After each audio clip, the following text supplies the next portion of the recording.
Yeah, so that video is a little hard to hear, but it said at the beginning, it said, they say that good things come to those who wait. And then at the end, but we say good things come to those that go. And so this As We Go series, it kind of comes from when Jesus gave the Great Commission, go and make disciples. And gosh, Jacoby's probably going to correct me on this again, but I think like in the Greek or something, it actually means like as you go, make disciples. So Jesus is inferring that we're already going. There's this mission that as the church we're already on. And so we're kind of trying to talk about as we go, how do we live that out? What does that look like as we're on the go already? And so we have the small task today of talking about how we begin to transform society. So probably a couple minutes we'll be done here. It shouldn't take too long. For real, it might take a little while. We could probably do a year-long, at least, series on this. A little overwhelming. I was going to start off today by just kind of reading some really depressing statistics about America and the world and society. And then as I was like looking those up, I was like, you know what? I feel like if we've been watching the news at all or on social media at all, we probably already have a pretty good idea of what those statistics are. And I don't think I really need to remind us that we live in a world and in a society, in a culture that is broken, right? I think we all pretty much have a pretty good grasp of that. I think it is important to be aware of that and not to just kind of, I think it's kind of easy to come to church and live in this idealized sense of things and forget about what is actually happening in the world. So I think it's important to be aware of that. This is our current reality. This is the world that we live in. But also not to settle for that and to realize that we have the opportunity to help people imagine a better world, a better, more loving, more just society. And so this idea of like, what does a heavenly reality look like as it comes to earth, right? What Jesus prayed, your kingdom come. So both through our words, through the way that we encourage people, through the way that we help people imagine this better world, but then also through the way that we live together, hopefully it's a picture of what this heavenly reality can look like. And so we're here to suggest that transforming society, we can begin to do that by taking a look at two key themes that you'll find throughout Scripture. And those two themes are the idea of covenant, which has to do with our identity and with relationships, and then this idea of kingdom, which has to do with representation, our purpose, and our mission. And so those are the two things that we're going to take a look at. So we were asked, how do we begin to transform society? In a nutshell, one sentence answer, it would be something like, by understanding our identity as the people of God and all that that entails, which is a lot, and then joining him in as representatives to fulfill his mission in this world. So understanding our identity as the people of God, and then joining him as his representatives to fulfill his mission in this world. And so Meg is going to share a little bit on kingdom, purpose, mission, with the help of Lily and Mikey here, who she'll introduce. And then I'm going to share a little bit about covenant, relationships, family. So go ahead and take it away. Okay, so yeah, I'm going to talk a little bit about kingdom. I'm going to use the words purpose and mission kind of interchangeably with that. But I just wanted to start off with, like, why do we need purpose, right? Why do we need mission? Why did God give us a mission here on earth? And so I want to start with, can we all agree that God has a purpose for us here on earth? Yes. Okay, good. I wanted to get that out of the way because I think we can look around our world and sometimes at ourselves and see that not everyone has a mission outside of themselves, right? We can see a lot of people kind of living for themselves. I do it sometimes, it's not just other people. But I think it's important to remember that, yes, God has a very specific purpose and mission for his church here on earth. And so when we think about mission or kingdom, right, we know that kingdom keeps us out of slavery. And I'm going to talk about that a little bit. And so I've been thinking about this. Why didn't God just create us to exist? He made this beautiful world, this beautiful universe, right? There's a lot of fun things here. It's pretty to look at. We can go out. We can do fun things. Why didn't God just say, I made you to be here to enjoy this? He did say that, but he didn't say that's the only thing, right? Why didn't he just say, just enjoy your life. I don't have anything else for you, and then you'll die and be in heaven? why didn't he do that, right? So when I read the Bible and when I think about myself and when I look around the world at other people, when I work with people who struggle with addiction, all of that, I see a common theme, and that is that without mission or purpose or a greater meaning, I think we can default towards what I'm going to call slavery mentality. Okay, I named that myself. It's not a made-up thing. I just called it that. But I'm going to try and explain this idea of slavery mentality, hopefully, in the next couple of minutes. So slavery, okay, so kingdom keeps us out of slavery, right? Slavery mentality, it's fear-based. It's this kind of self-protection mode. It's a living for ourselves type of mentality. It's selfish, and it's a mentality that I think is really easy to revert back to. And so if we look at God's chosen people, the Israelites, right, God saved them out of slavery, literally out of slavery. And he saved them, why? Because he wanted to use a body of people, his people, to show the world what he's like. Okay, and so he saved them out of slavery. He had a greater purpose for them. And they come to Mount Sinai, right? And Mount Sinai is where God came down. His presence was with them. His presence was with them before, but in different ways, right? And so it was out at Mount Sinai where he came and he spoke directly to them. And he said, I am your God, you are my people. It was this covenant, right, that he formed with them at Mount Sinai. Also at Mount Sinai, I'm losing this. Also at Mount Sinai, what did he do? He gave the Israelites a purpose. So he formed this covenant with them, and he gave them purpose. So covenant and kingdom, right? And so I find it interesting that God, where did God do this at? He didn't do it in Egypt, in slavery. Maybe it would have been better for the Israel, it would have made them feel better, right? If they would have had this come down from God and this purpose right there in the midst of Egypt, but he didn't choose to do that. He chose to give them this relationship and this purpose where? It was in wilderness, right? It was in this place that was unknown to them and that was scary and that was new.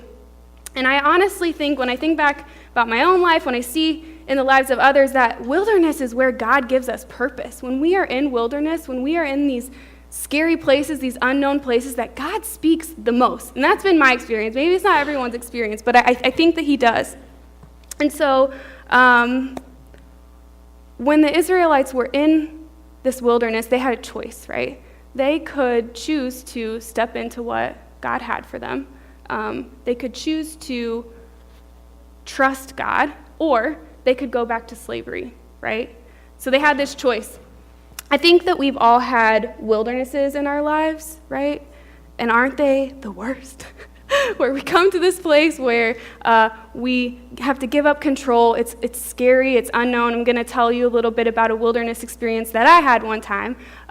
So I was addicted to drugs for a couple of years. I think everyone probably knows that. I've shared my story here. And I want to tell the story of my intervention story. And so I was addicted, and my mom and I went on vacation for a week to Florida. So we flew there, and when I went, I didn't take any drugs with me, right? So I went, and I got really sick, and I started to withdraw. And so that's where it came out to my family that I was struggling with this. And so I told my mom, she told my family, and when I came back from Florida, I had a lovely intervention party waiting for me at my house.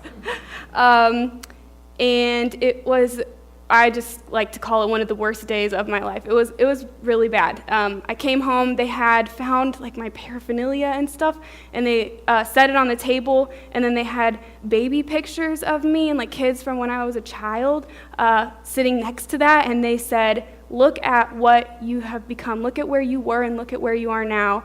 And they said, we're not going to let you live like this anymore. They said, you have to give up your car. You have to give up your phone. We're taking those things away from you. If you don't want to get help or treatment, you can't live here anymore. And so you have a choice, right?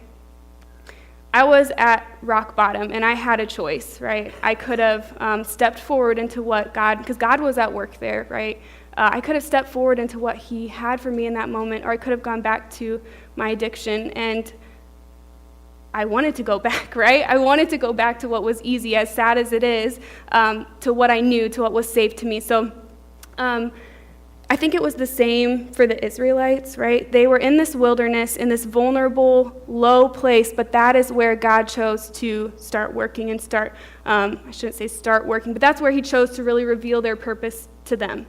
And so God said to the Israelites, he said, you will be my special treasure. You're going to be my kingdom of priests.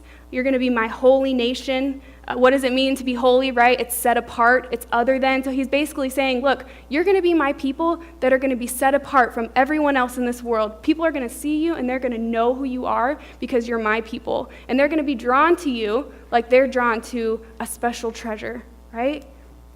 And so he lavishes this purpose on them, right? He gives them so much meaning. He did so much for them. But what do we know happened? Some years passed, right? They complained a lot. They wanted to go back to Egypt. They constructed these idols to worship. They began living for themselves and what they wanted. And so let's just put ourselves in the Israelites' shoes for a minute, okay? They're out in this wilderness. They know what God said to them. They heard him. But how the heck is he going to fulfill that promise? Because where are we at? We're in this wilderness. He's not doing anything. Our leader, Moses, has been up on this mountain for who knows how long, right? How are they going to, we got to do something. We got to take control. We got to save ourselves because we're out here. We're going to die, right? So you see this kind of slavery mentality coming back. They have to take control. They have to provide for themselves. So what do? Right? They go back to slavery mentality. They forgot their purpose and who they were called to be. They were afraid. They felt alone. So they went back. And isn't that what we tend to do when we don't have a purpose, when we don't know what our purpose is? Maybe we're not seeking God. Maybe God hasn't made it clear to us. So we just go back to old ways of thinking and old ways of living. We had a guy living with us. This was a few months ago. He lived with us for about 2-3 months. It was one of Jesse's old crossing students, and he was in some legal trouble. He was addicted to substances. His family had kind of abandoned him. And so he moved in with us because we wanted to try and help him the best we could. And so it was hard for him to find a job, so a lot of days he was kind of hanging out at our house. It was hard for him to kind of step into this new lifestyle. And we bought him a couple of new items of clothes. He had these old cowboy boots that he wore, and they were wrapped with duct tape because they were falling apart. And then he had this winter coat. Then he had this old winter coat that was torn up. It was dirty. So we bought him a new pair of shoes, and we bought him a new winter coat. And a couple of weeks went by, and Jesse and I were noticing that he's not wearing this new winter coat. He's not wearing these new shoes, right? And we were like, why is that? Why isn't he wearing, he kept wearing his old boots and his old coat. And so I was just thinking about it, and I started to realize that he is stuck in this kind of slavery mentality. He doesn't have purpose where he is right now. We're trying to give him purpose. We're trying to instill in him what God has for him, but he couldn't get there, right? He was stuck back in this old mentality. Can I use, yeah. Okay, so when we lack purpose, right, when we forget what God has for us, when we maybe don't know what God has for us, we go back to slavery. We go back to this old way of thinking, and we live out of fear, and we self-protect, and we forget who we are in God and what he has for us. And so I think it's important to remember that God doesn't save us from something. He doesn't just save us from something. He saves us to something. And so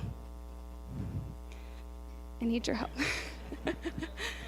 Okay, so I'm going to do this little illustration here. Okay, so imagine that Jesse is dangerous. He's a bad person. He's mean. He wants to hurt me, okay? So he's chasing after me. I'm running, right? What is my mentality here? It's fear, right? It's self-protection. It's looking backwards, right? I need to get away. It's focused on the past, right? On what you're coming from. Now imagine that Jesse is all that God has for me and good, which he is, and right. So I'm running to him, right? How does that change my mentality? It's hopeful now. It's purpose driven, right? I'm not thinking about what I'm running from. I'm running to. I know what God has for me, and I'm going towards it.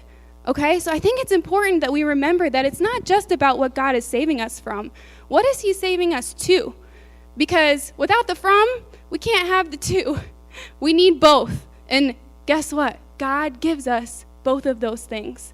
He does. He doesn't just save us from, he saves us to. When I was forced to start county by Aaron Good, when my family kind of told me, like, you're coming here, you're moving up here, I was resistant, I was angry, I didn't want to come, I was afraid. What I really wanted to do was just run from all my problems and go back. But when I came here and I began to see what a new life could look like, and I met people and I began to form relationships, I was not going back. I began to run forward. I began to run to, because I began to see what God had for me. And so when you're being saved to something, it's a hope, right? So when we talk about being saved, what are we being saved to, right? We know that there's something, but what does that mean? And this is a question I just think about all the time. I think we know that being saved means that we get to go to heaven someday, right? And how amazing is that? Like, I'm so excited to go to heaven one day. It's hopeful. But I think we often forget that salvation is just as much about then as it is now. I think that there is so much here in this life that God wants to use us for, and salvation is not just for when we die, right? If it is, what kind of hope is that for people? So I think we can sometimes reduce this word salvation into something that happens once, makes it so that we can get to heaven one day, but we forget all about what it means for us here and now. And Jesus has so much to say about salvation in the here and now, right? His whole life he spent healing people, giving people a new life. His disciples, he brought them into a whole new purpose and way of living. He gave them purpose for the here and now. I serve as a recovery coach at my job, so I work one-on-one with people who struggle with addiction. And when I work with them, I focus on 4 main areas, and these are areas that are based in research to be important for recovery. They're foundational kind of aspects. So research says that if a person has good health or resources for good health, if they have a home, a place to live, if they have a community of people that support them, and if they have purpose, then they will be best set up to live a recovered lifestyle. Okay, so health, home, community, and purpose. So when I'm working with people, these are the 4 areas that I focus on. Can you guess which one is the hardest for people to find? Purpose, absolutely. It is every single time the thing that people struggle to find, the thing that people struggle to understand about themselves. They're so focused on what they're coming from, right? That I can't use drugs anymore, I can't be addicted, maybe they're in legal help, they're running from all of these things, but they have nothing to run to. And it's terrible, and it's a struggle. And so I just wonder, could it be that our responsibility as a church is to show people what could be for them in the here and now, to help them find their purpose and what they're running to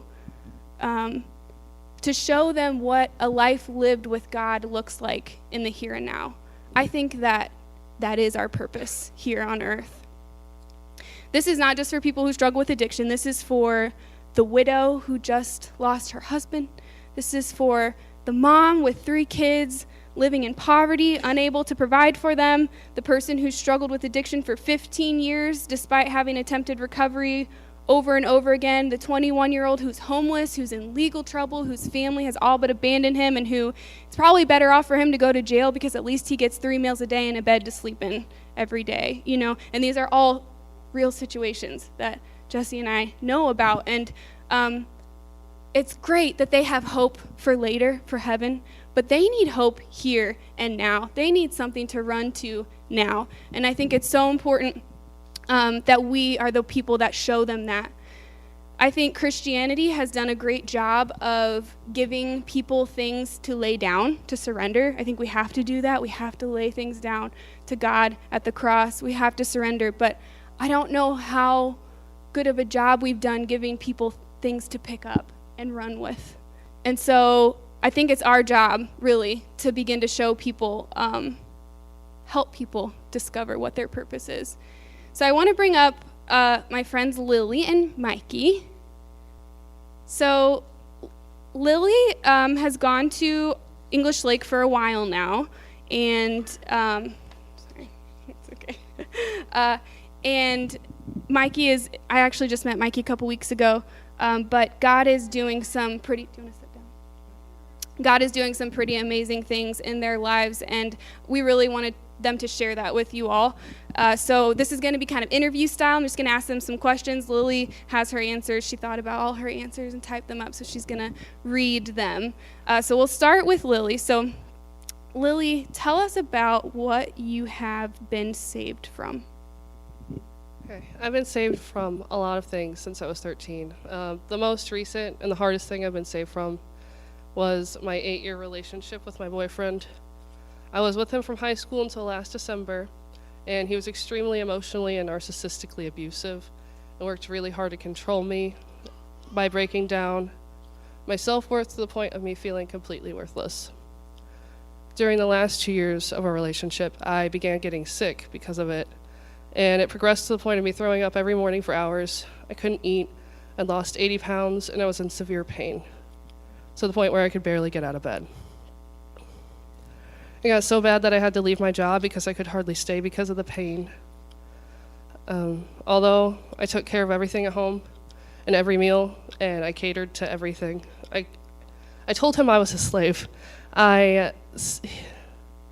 He resented me because I couldn't contribute financially, and the abuse became worse. During this illness, a little over a year ago, I became angry with God and would scream and cuss at him because I felt like he was punishing me. We were pressed for money, so I turned to Shane for help and then I started going back to church because they actually loved and cared for me, even when my boyfriend couldn't, and I noticed that. I was prayed for healing and anointed with oil, and my symptoms started to get better for a while until I had to go back to work in September at Subway, and then I couldn't go to church as much, and my faith and trust in God started to decline, and I started getting sick again.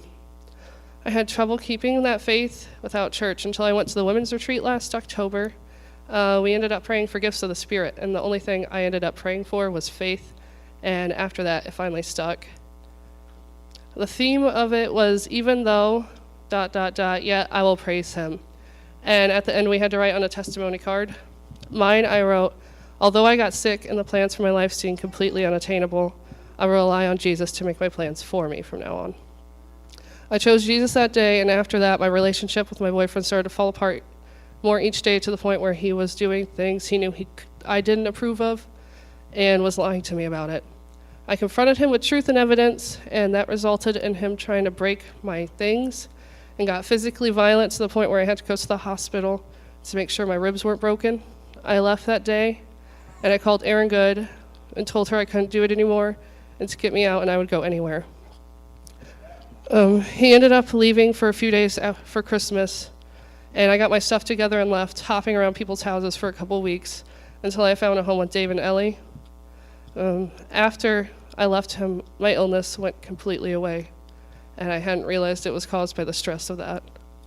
And I knew I was going to live with Dave and Ellie since last summer, and I followed where God wanted me to go. So now I want to talk about what you're being saved to. I'm being saved to do what God wants me to do and follow everything he says. I know he wants me to face all of my fears head on and follow his will, fearless of the judgment that other people have of me, and that's already happened a lot. I'm being led by him to be a teacher for him, and I plan on following all the steps he makes for me. Tell us a little bit about what you do for your job. Shortly after I left my boyfriend, I found a job at the elementary school in Johnston as a Title I teacher aide, and I felt called to that since last summer. But I was really afraid to do it because I didn't think I'd be good working with children, and I was wrong about that. Following God into that's the best thing I've ever done in my life because it gives me a chance to spread his love to children that don't get love very often. So Lily actually just started up a youth group at our church, and so tell us about how God spoke to you about that. I'd felt called to being a part of the youth group since last summer. I had a vision when I was listening to some music of me playing guitar at youth group, and it seemed strange because I knew that it didn't exist at ELC anymore. So while I was working at the school, I saw the need for God to break through to the kids because of the questions they would ask me and comments about how God didn't love them or care about them. And I asked God what to do, and the idea of forming a youth group came back to me. And while I was thinking about that, I ran across a quote that said that you needed to be who you needed as a teenager. And this made me realize that I had to do it because Shane and Aaron were the people I needed in my life as a teenager. It's the only reason I came back to God or anything. And I planned for it about a month, and it's been going for about a month now. And how did God speak to you about spending time with kids outside of school? After I started a youth group, some kids from it play basketball at one of their friends' house in town, and I felt like I was supposed to go play with them for a while. And I finally listened, even though I was afraid because I knew I'd have to meet their parents. I faced that fear, went over there and played with them, and their dad came to the window, and I realized I knew him before from drinking at the pub with my mom, so he invited me in for a beer. So I got to know their family over drinking some beer. And then I ended up taking the other kids home one day, and they asked me to meet their mom, so I went in, told her how I knew the other kids' parents, who she was friends with, and became friends with her too. So I started becoming involved in their lives a lot because of the brokenness and need for love that I saw in their homes. They live in difficult environments and situations that I could relate to from my own childhood, and it was hard to be in, so I felt like God wanted me to be a light in their lives. And so what is God asking you to do most recently? The brokenness in the homes was really bad, and I didn't know how to make an impact on their lives, so I prayed about what God wanted me to do to enter their lives for change. During that prayer, I saw an image of the junk room in one of the kids' houses, and I felt like God was calling me to live there with the 3 kids and mom. I wasn't sure about it, and I was really resistant, even though I felt like it was God wanted me to do, because people around me were warning me not to move in, saying they would use me for everything I had. God spoke into this fear through Karen Lucas, who said that I shouldn't let the fear control me because it's going to happen. And if I focused on that, or anyone focused on that, nothing would ever get done. And then I wasn't sure what God wanted me to do there and prayed about that. And Ellie mentioned something that was said at the sermon by Nick from New Zealand, that you have to make a sense of home to feel safe in order to be reached, and realized I was supposed to be there to make it feel like more of a home. So even with these words and knowing that I was supposed to go there, I was still scared and afraid to ask. And then 2 Tuesdays ago, one of the kids, Elvis, asked his mom if I could move in.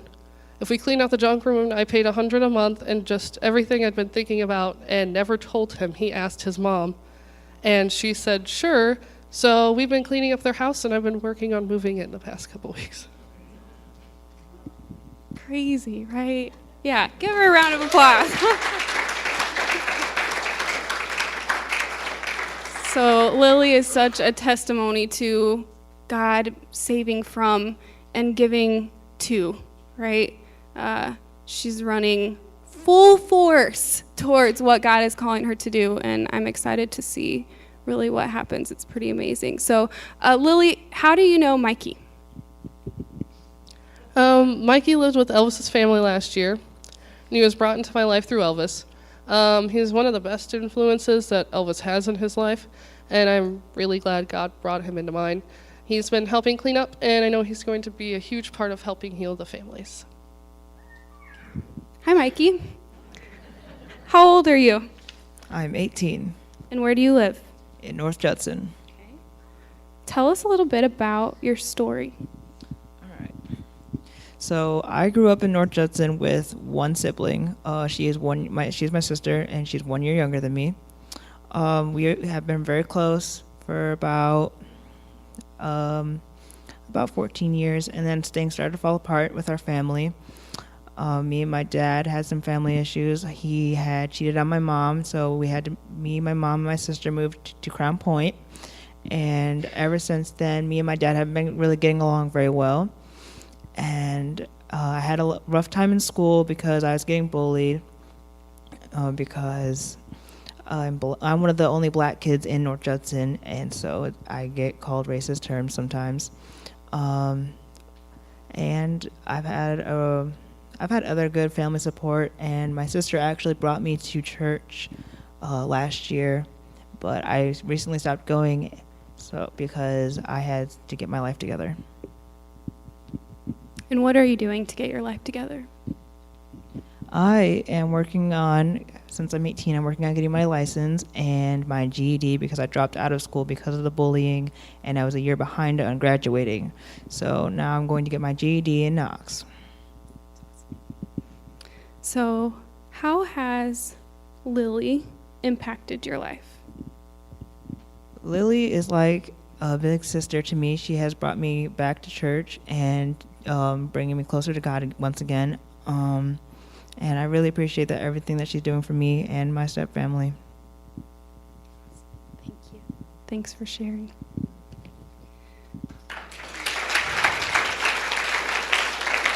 So pretty awesome, right?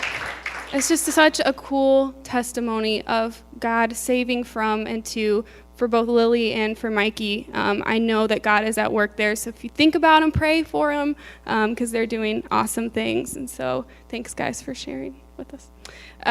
So what is God's purpose for us? I think that God's purpose for the Israelites is the same for us today, that he wants to use us, his body of people, to show the world what he's like. He wants us to incarnate him in this world and to bring that presence into other people's lives. And so what does this look like played out? Okay, we can say that. We know what God's purpose is for us, but what does it look like played out?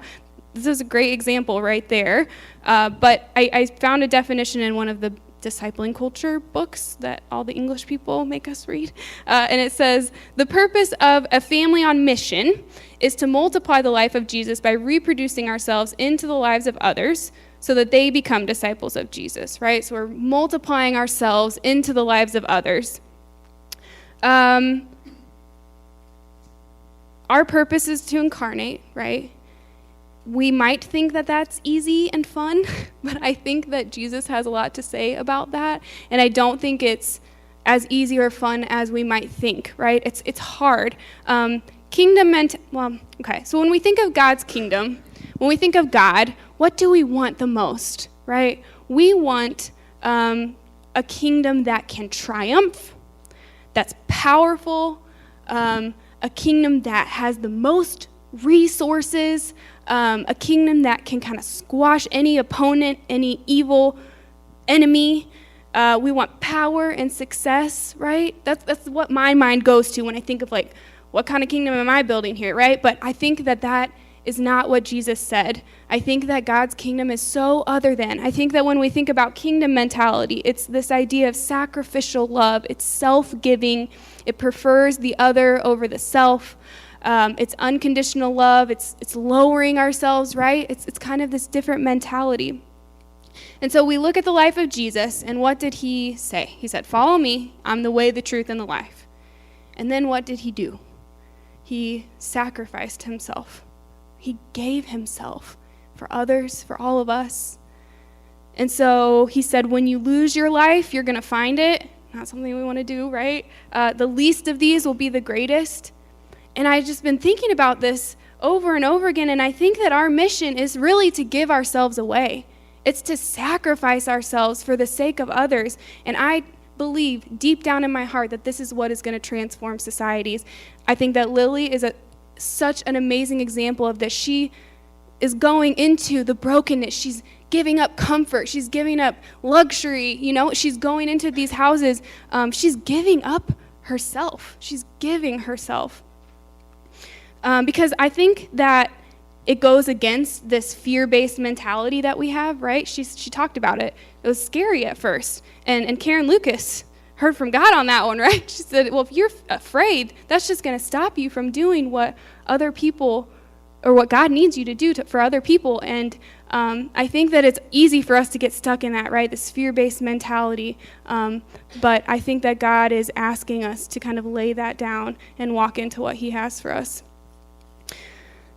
So as we remember our mission, it keeps us out of slavery, right? We have to remember what we're running to, what God is asking us to do, so that we don't go back to slavery. I have to tell myself that every day. And I think it's important that we tell ourselves that every day and ask ourselves, are we living in slavery mentality, or are we living in kingdom mentality? Are we living for ourselves, or are we living for God and what he has for us? I think it's easy to look at the world and look at other people and do this a lot, and it's so bad, but this needs to change, this needs to be better, this person needs to do this differently, this person needs to do that differently, right? It's easy to point fingers, and we know how things could be better, right? We wait on God to move, we wait on, and sometimes we need to do that, we wait for other people to change, but sometimes I wonder, could it be that God is waiting on us? He's waiting on us to move, to act, to step into people's lives. And so we're called to live out of this kingdom mentality. I'm convinced it's a mentality that always gives of self, it always loves, prefers the other. We remember what we're being saved to, and then we share that mentality with others. We give that away, and we help others to discover their purpose. And I just wonder what would happen if we actually lived that out. I am convinced that it would transform our societies and that we would see change in this world. And so I think my kind of word of advice, if I could, if you're struggling to find purpose, if it's hard to know, like, I know that there's a purpose, but what is it for me? I think my biggest word of advice and the thing that's changed me the most is spending time with people that are different than me, spending time with people who make different choices than I would make, or who live a different lifestyle than I would live. And not just spending time with them, but understanding them and getting to know them and seeing where they come from. And if you know your purpose, live it out, right? Go for it. Run towards what God is saying, and don't let fear stop you. And then you help others to find that purpose as well, right? So the beauty of this is that we were never meant to do this alone. And so I'm going to have Jesse come up, and he's going to share a little bit about covenant and family. I'll keep this real quick, I promise. So, kingdom mentality, kingdom purpose, mission, hugely important. But I think sometimes we hear about this stuff, and what happens is we come here, okay, there's this mission, this purpose, I got to go do it. And we get sent out, but the identity that we so often carry is this identity, and the key word here is of individual missionaries. So we come to church, we're encouraged, we're inspired, we hear stories like this, and like, holy cow, I want to go do this.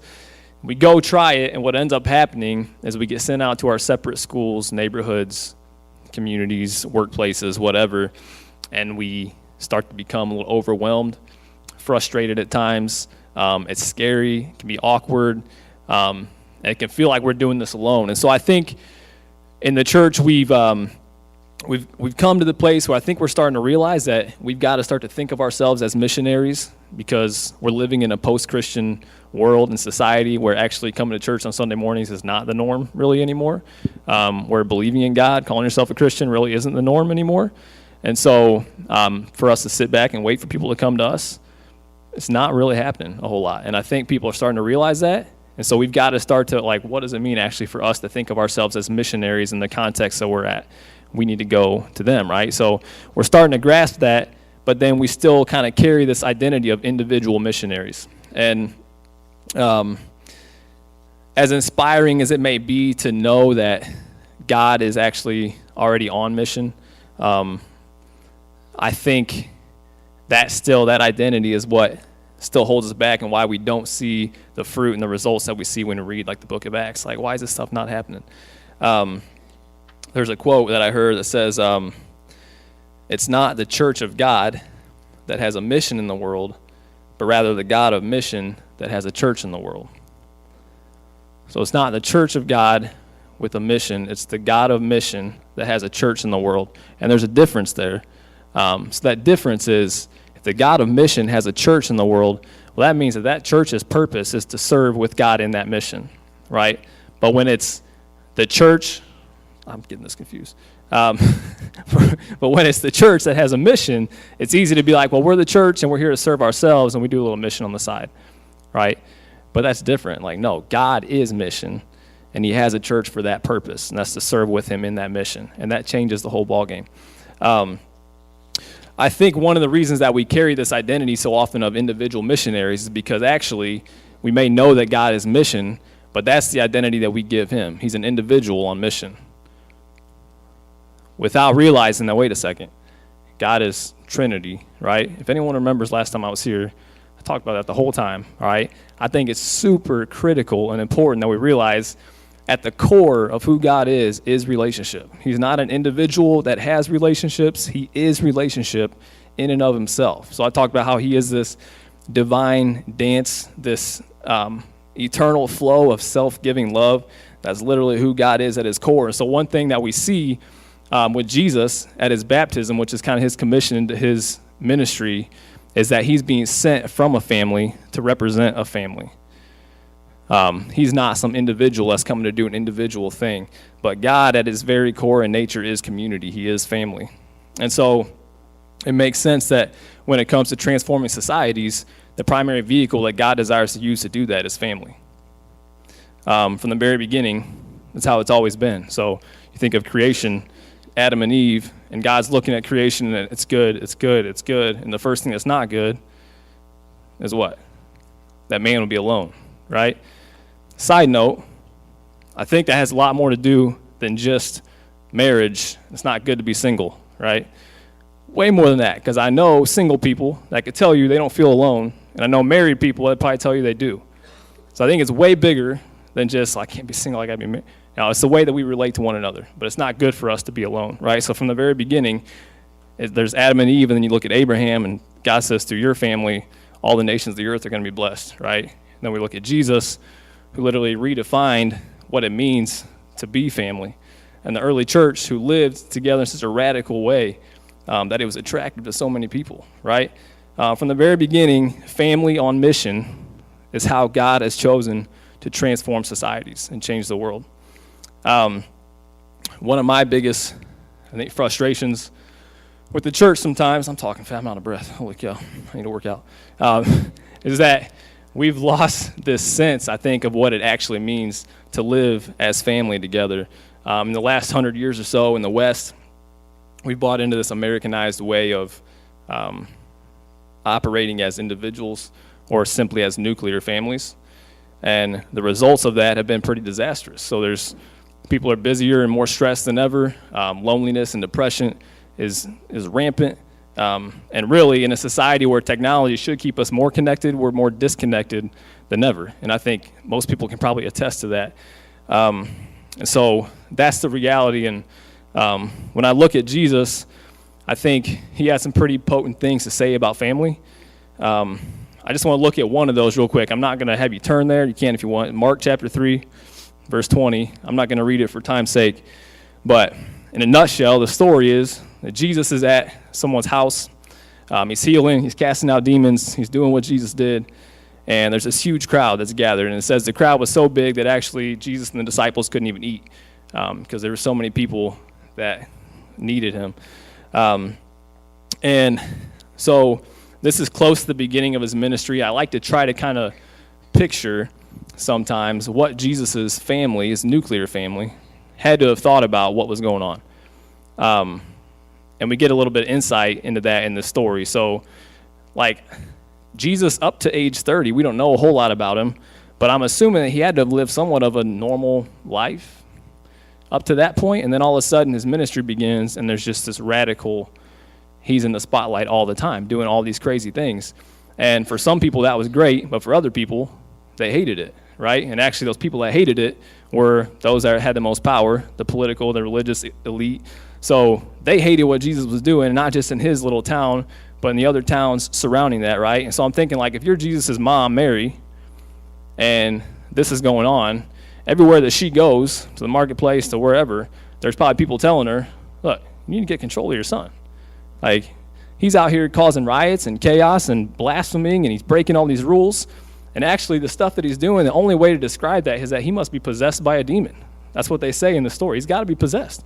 So if you don't get control of him, the Romans are going to come crack down on all of us. That's your boy. Go do something about it, right? That's what Mary's hearing all the time. So she's got to be embarrassed. She's got to be, I got to do something, right? So she goes to do something in the story. So Jesus is at this house, and here comes Mary and his brothers. And on their way, they said that Jesus, he must be out of his mind. He lost his mind. They didn't know what was, he's possessed, he's crazy. So we got to go take him home and help him and do something. So they come to this house, and there's so many people that they can't even get in. So they send in a messenger, tell Jesus that his mom and his brothers are here to take him home. He's lost his mind. And Jesus knows how they feel. He knows what's going on. And so the messenger comes and tells him, your mom's waiting for you. And Jesus says, who's my mother and my brothers? Here is my mother and my brothers. Those who do the will of my Father are my mothers and my brothers and my sisters. And I can just like hear the gasp from the crowd as he said that. He did not. That's his mom, right? Like, that's shocking to us, but that would have been like astonishing for them to hear in that day. They had to have told that story for years to their kids. You'll never guess what he said about family. But in one moment, Jesus overturned everything that people thought they knew about family. What it is, how it works, what it's for. And I could preach a whole other sermon on how and why Jesus created a new family. It really is interesting, and it's super important. But all I want to say about this story in particular is that Jesus said this is so much bigger than just blood. It's not that he didn't love his nuclear family. It's not that he said discount and neglect your nuclear family. It wasn't that. But he was saying that family is by no means limited to who you're related to. There's something so much bigger and better that we in the church get to be a part of. So we have this opportunity to literally rebuild or transform society by reforming extended families centered not on blood, but around Jesus and his Father's mission in this world. I get tired sometimes of my church family just being the people that go to the same building I do on Sunday mornings to worship. So that's my church family, right? But I go back to this idea of covenant. And when I think of covenant, the first word that comes to my mind is marriage. And so when I think of marriage, I think of committing myself to one other person, starting this journey of becoming one flesh, learning to operate as one unit. There's this deep sense of intimacy and knowing one another, right? There's this like, I'm going to use my gifts and my abilities to complement you. I want to see you become all that you were created to be. Covenanting yourself to another person, that idea of marriage, that's what I think of. I love marriage, but then I think, shouldn't I be shooting for those things in my other relationships as well? Why do we just sometimes limit that to marriage? What does it mean to actually covenant ourselves to one another and have other relationships like that? So I didn't even know that Jay talked about unity last week, but Paul talked about unity and how important that is, right? In the church, just like Meg and I are united in marriage. So there's something about the way that we live life together that should make the world see how God covenants himself with us. And I think we settle sometimes for, that's my family because we go to the same church. I just talked to someone about this the other day and kind of told them that, and they were like, yeah, I've gone to this church for over 15 years, and how many people here can I really say that I know, like on a